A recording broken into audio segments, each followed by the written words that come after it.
Alright, we're back in Agatha Christie's Evil Under the Sun with Hercule Poirot. Yes! We are in Nethercombe Bay, and we need to check what this packet of powder is. Surprise. And talk to Colonel Weston, maybe. May I help you, sir? No, merci. Oh, okay. Boom, boom, boom, boom, boom.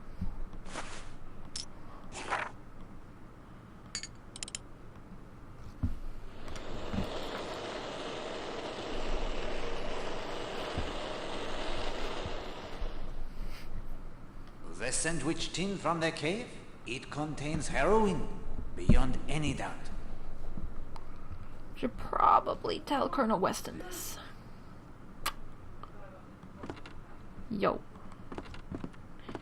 I think that would be a good idea.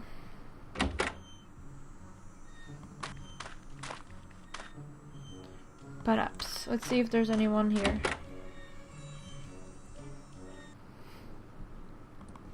Or if he has anything to say. Oh, no, there's not even anyone here. Anyone here? No. No one anywhere.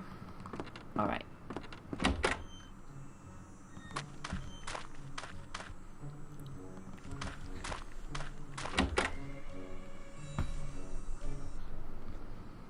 Colonel Weston. Ah, there you are, Poirot. What can I do for you?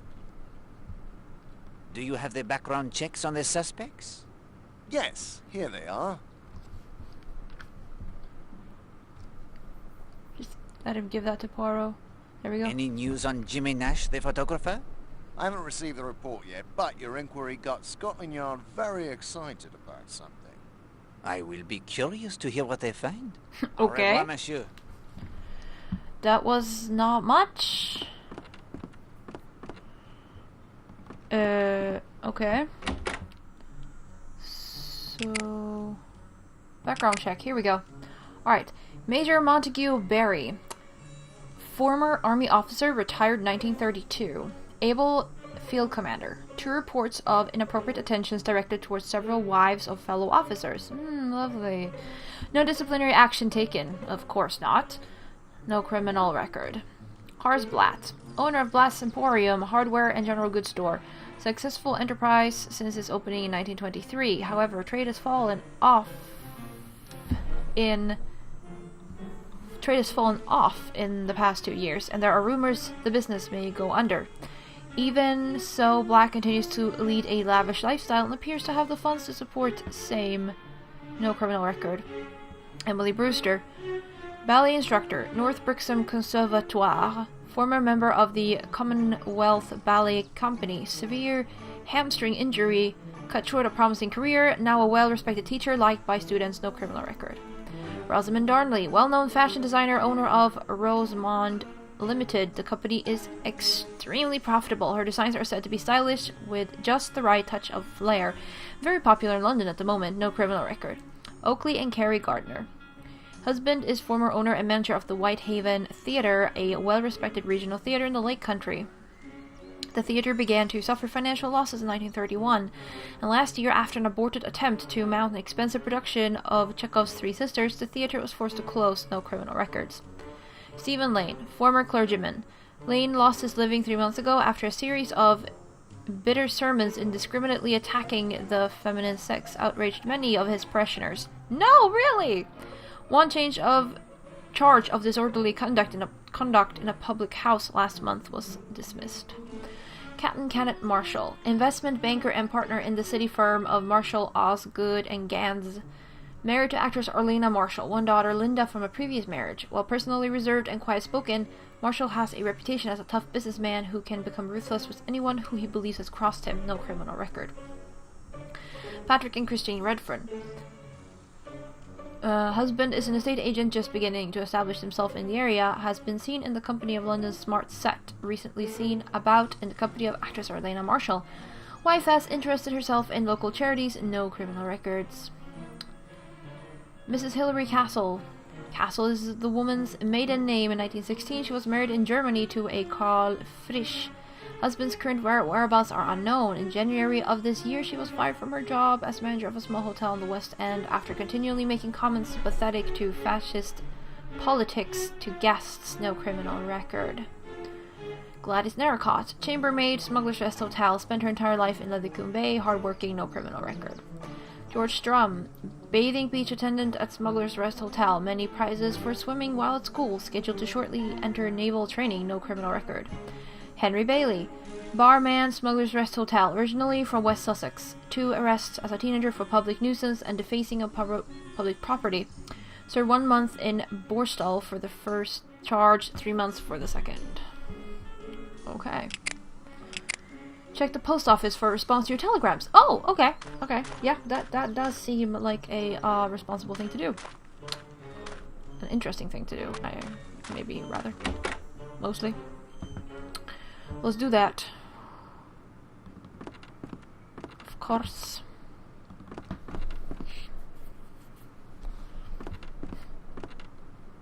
Are there any telegrams for me? I'll just check. Of course, sir.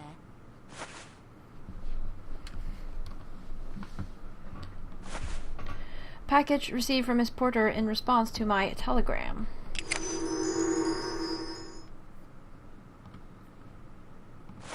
Index cards. Index cards from Miss Porter's package. Miss Linda Marshall, born November 28, 1927. Address: Miss Virginia Price Waverley, born January 3rd, 1928. London, Surrey and Lower Monkton. Miss Doris Cleppenden, born December 13, 1927. And Miss Estella Haversham, born April 15, 1928. Did we get anything more? No. How may I be of service, sir? I would like to send... Okay. I just want to blah, blah, blah, blah, blah. No, I want notes. Miss Porter's letter. My dear Monsieur Poirot, normally I would not hesitate to deny a request for information on my girls, either past or present. However, because I am well aware of your reputation as a champion of justice, because you are acting with the authority of one of the parents, and because I am still concerned for the fragile state of his daughter's mind, I will comply with your request. That she should place such stock in numerology and astrology and worse makes me fear for her.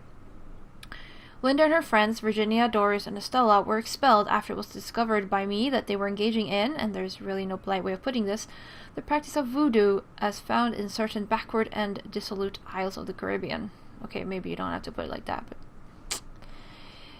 Their target was an unpopular teacher, to be sure, Mr. Gideon Fell, teaching anthropology since discharged for incompetence. Yet instead of voicing their complaints to me, they chose this appalling method of attempting to exact revenge.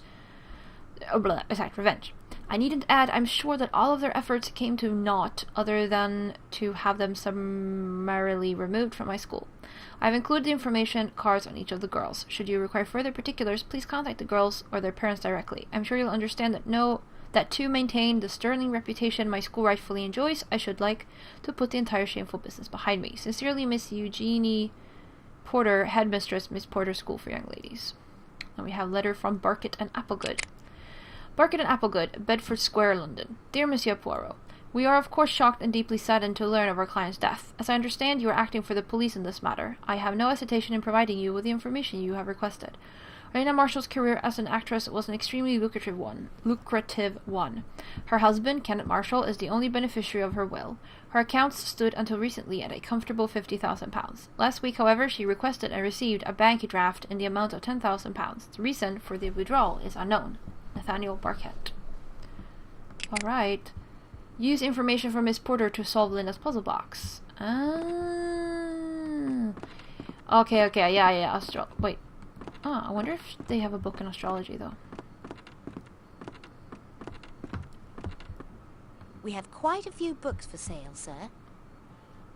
No. Okay. Good. So we need their signs, I guess. Just gonna be all good.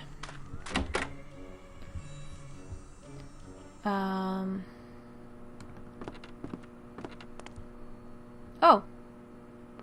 Apparently Will Jenks is not here. Ah? Major Barry. It's true then. Mrs. Marshall has been murdered? It is true. Shocking. Most shocking. Of course, I can tell you after being in an Indian hill station, what you don't know about human nature isn't worth knowing. Matter of fact, this reminds me of a case in Simla. Fellow named Robinson. Was it Ramsler? Anyway, he was in the East Wilts, or was it the North Surreys? Major Barry. Doesn't matter, really. Quiet chap, you know. Went for his wife one evening in their bungalow, got her by the throat. She'd been carrying on with some fellow or other. By Jove, he nearly did for her too. Surprise us all. Quiet chap like that. You see an analogy to this case? Well, that is to say, never said anything about Marshall. Quiet, but a thoroughly nice chap. Wouldn't say a word against him in the world. You were not at the hotel today? No, wanted to do some telephoning. The post office here isn't very private, so I drove over to Kingsbridge. Had a bit of bother with the motor earlier on, but young Jenks patched it up, so off I went. Almost ran down that fool cat and dog on my way up the high street. You were quite taken with Mrs. Marshall, were you not? You know I was, man. Have the decency to let that drop, will you? It is a case of murder, Major Barry. Poirot does not let anything drop. Exactly. What time did you leave? Just before 10. What time did you return? Only just now. The drive? It is that long? Well, no. Bit embarrassing for an old campaigner like me, but I got lost. These confounded lanes, twisting and turning all over the place. Damn confusing part of the world. Did you speak to anyone in Kingsbridge? Want me to prove an alibi, eh? Saw about 50,000 people in Kingsbridge, but that's not to say they'll remember seeing me. Was there anything else? Can you think of anything else? Nothing. I'm out of it. Right out of it. I'm motor car is running like new, Mr. Jenks. Thank you. My pleasure, Major. Excuse me, it was me. Thanks to you, Mr. Poirot. I found a winch handle for you. What do you want with a winch if you haven't a sailboat? One must start somewhere, my friend. I mean, you can't argue with that, note. Like a ride to the island? Yes, please. Yes, Let's be off then. Yes, please. What a lot of police going back and forth. I guess it's true then. Yes. And I brought over Dr. Neasden as well. It's all true then. It's all true. You can stop worrying now. It's all true. It's all true. Whoop-a-daisy.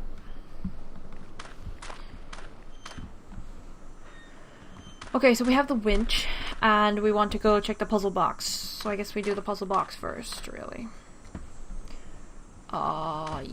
No, we should go not this way. It's longer. We should go, this way.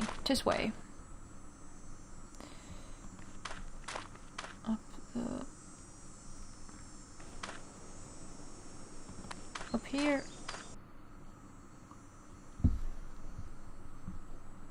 Let's see, her room's on the other side though.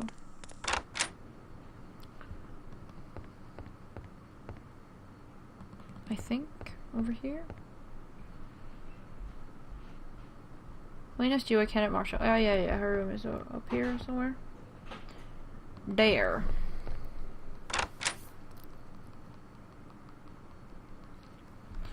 Puzzle box time.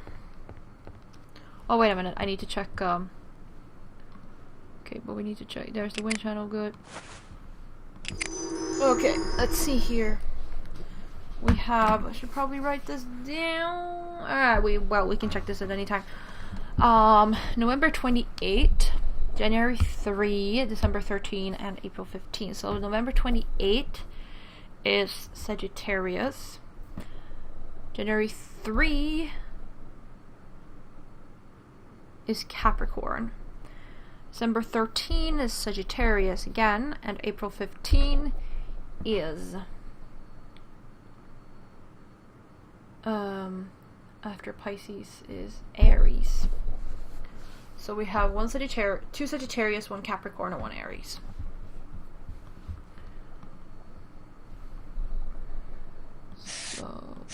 Sagittarius.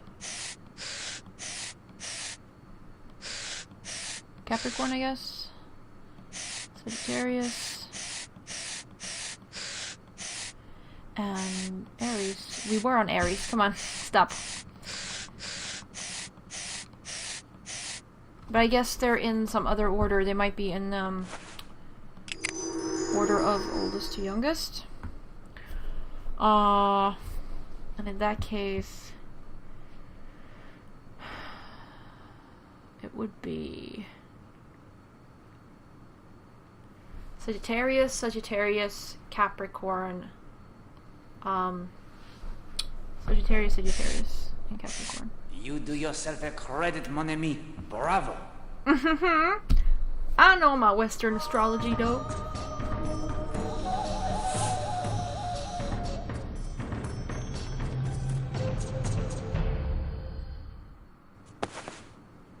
A discovery of significant importance. Okay, I'm really not sure why they had to make it so dramatic, like something was gonna pop out of the box as Dragos, just like, no. A book on voodoo, most disturbing. Voodoo for the serious practitioner. Charms, prayers, spells, and rituals for every occasion. Warning, power always must be used in the service of good, or it can turn on you threefold. By Mambo Celeste Faso. Table content, introduction, secrets of the Mambo, the Polo Matan, tools of the Mambo, ingredients, where to find them, potions, finding your one true love, prayers of happiness and prosperity, wax effigies and their uses, rituals of defense, rituals of attack, meet the loi. Oh, we can't book anything? No. Okay, there's a key to something.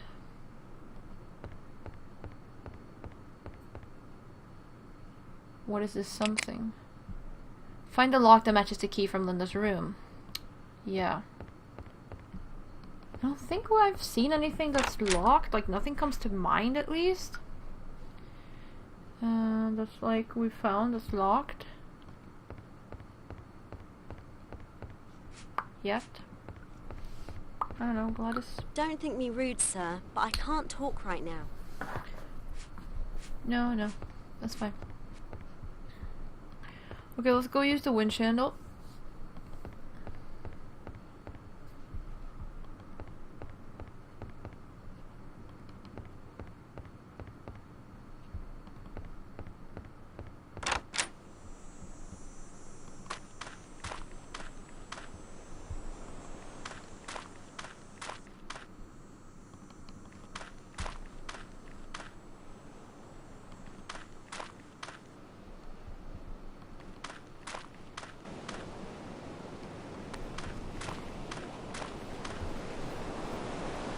Can you row me to Cutter's Cove?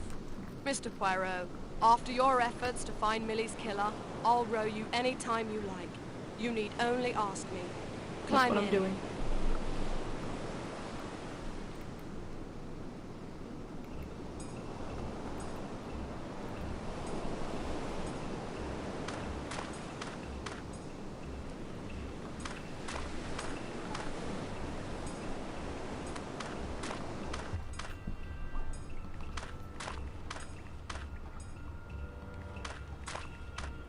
Alright, here we go.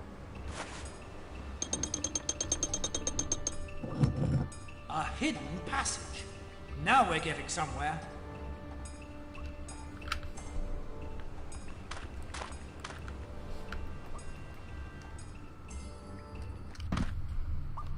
For heaven's sake, it looks like an army has marched through here. Poirot, the invasion. I think not, Hastings. These are not the footprints of many men, but of one man only, passing here many times. Yep.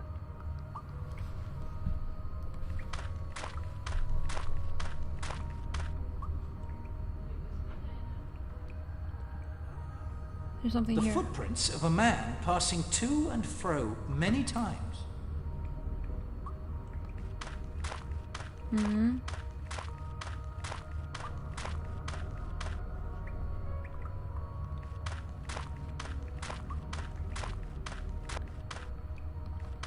Surprise, we know where we are.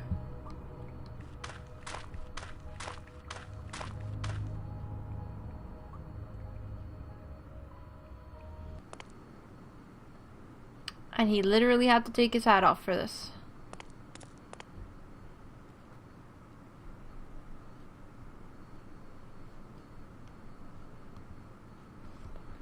Wait a minute! The monk's door in the ruins! We have never found a key for that!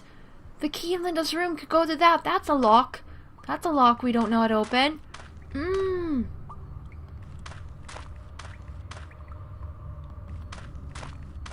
That is a thing. That is totally a thing.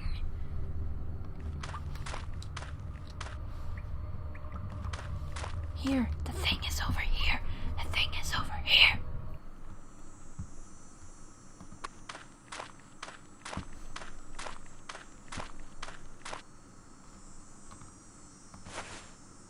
Hello. What have we here? Mrs. Castle's wire recorder. I'd almost forgotten about that.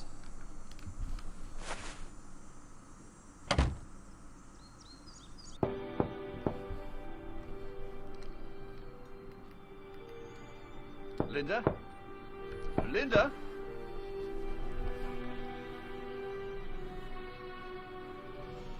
Linda, dear, I'm having dinner in my room. Would you like to join me? Linda? Linda?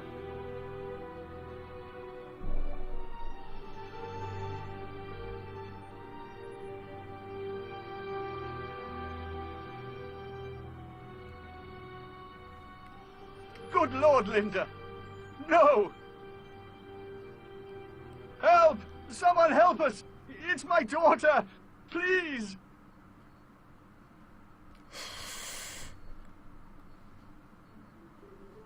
The doctor was called immediately. Mademoiselle Marshall's stomach was pumped. It was a near thing, but she was safe. Thank God. The trial was purchased for her, of course, not her stepmother. Yes, she is caught between two worlds, Hastings. Not the real world and the supernatural, but childhood and adult. We have seen how she played up to Will Jenks. Was it just for a shovel to build her polo matin? I do not think so. I would advise speaking with her as soon as we return to Seadrift Island. You must learn if anyone attempted to goad her into it. Whether all of the items we discovered in her fireplace were put there by her. And above all, you must try to put the poor child at ease. She didn't kill her stepmother, and then try to commit suicide in remorse? No, Hastings, she did not. Consult the pushpins on their map. The picture they tell is based on the times we have gathered during our interrogations. Someone lied? Hastings, you may expect a murderer to lie. Oh, right you are. Of more importance is that someone thinks they have told us the truth. Time to unmask the murderer? No, my friend. The smugglers of the heroin must first be apprehended. They are the last obstacle that stands between you and the true secret behind the murder of Elena Marshall. For them, a small trap must be laid. And so, what do we know of the smugglers? Tell me who you think is involved.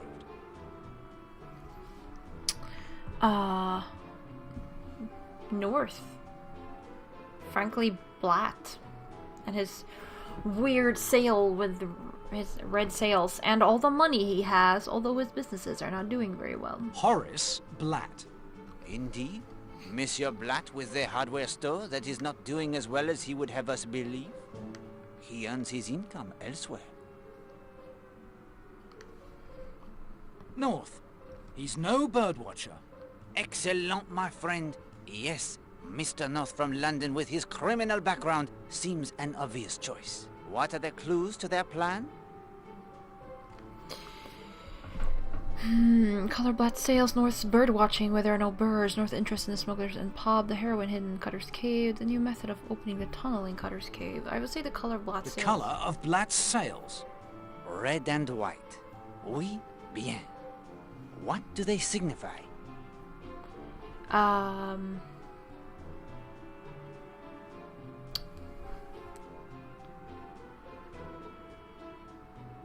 would say red is weight and white is that there's heroin.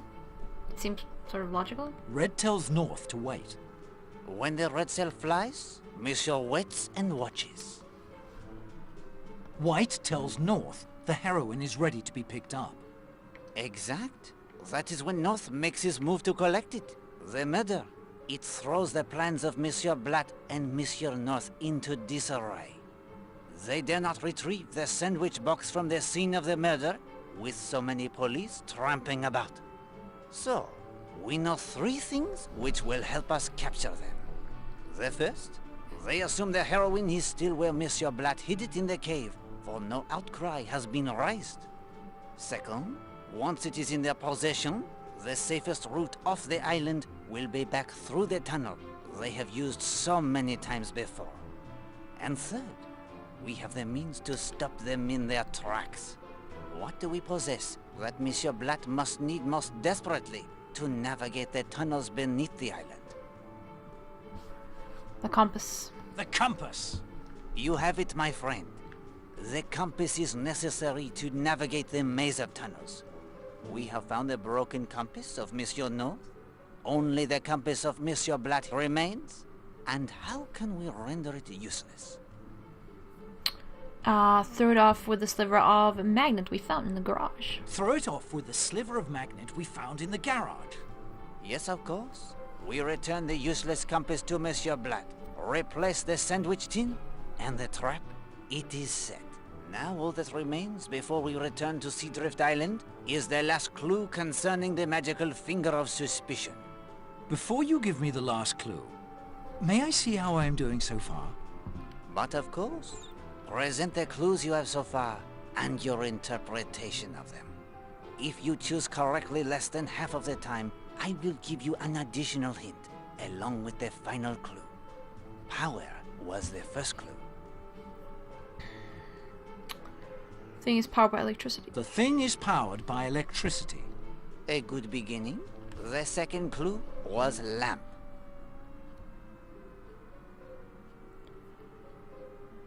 The finger of suspicion is powered by the same circuit as the lamp. Yes. If the lamp was not on, the finger of suspicion will not point. The third clue, it is desk. The wires from the lamp to the finger of suspicion are in the desk. And the wires? They are very cleverly concealed too. The fourth clue, it is drawer. You close the door every time you operate the finger of suspicion. You open the door every time you operate the finger of suspicion. You open the drawer every time you operate the finger of suspicion. I do not open the drawer, I close it. So, the finger of suspicion is powered by the lamp through the wires hidden within the desk.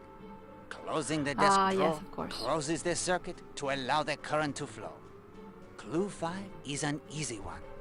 Magnet. The finger is controlled by a magnet you hold. The magnet? It is here in my ring. There is a magnetic switch embedded beneath each of the oracle-like pronouncements. If the circuit is complete, a single movement controls the finger and the switch is thrown. The finger then comes to rest there. If the power to the switches is missing, the finger moves every which way as I move my hand, never settling in one spot. In this way, I did not need to leave my hand hovering suspiciously above the correct answer to your question. The switch is reset every time the circuit is broken, and the device is ready for the next. And the sixth clue, the telephone. The telephone is disconnected. Only to the outside line. It is connected to the finger of suspicion. You have proven your little grey cells are worthy of a final clue without hints. After the denouement on Seadrift Island, we will wrap up this last little mystery. The clue is code. Some code I enter into the telephone. Of course. Without it, the finger of suspicion will not point to the truth. Only he who dials the code on the telephone can make the finger operate correctly. And now, Hastings, when you are ready, we will return to Seadrift Island to speak with Mademoiselle Marshall. Prepare our trap for Monsieur Blatt and North, and enlist Colonel Weston's aid in their capture. It is late afternoon. And we will do that in the next episode, of course. You guessed it. So thank you all very much for watching, and stay tuned for next time.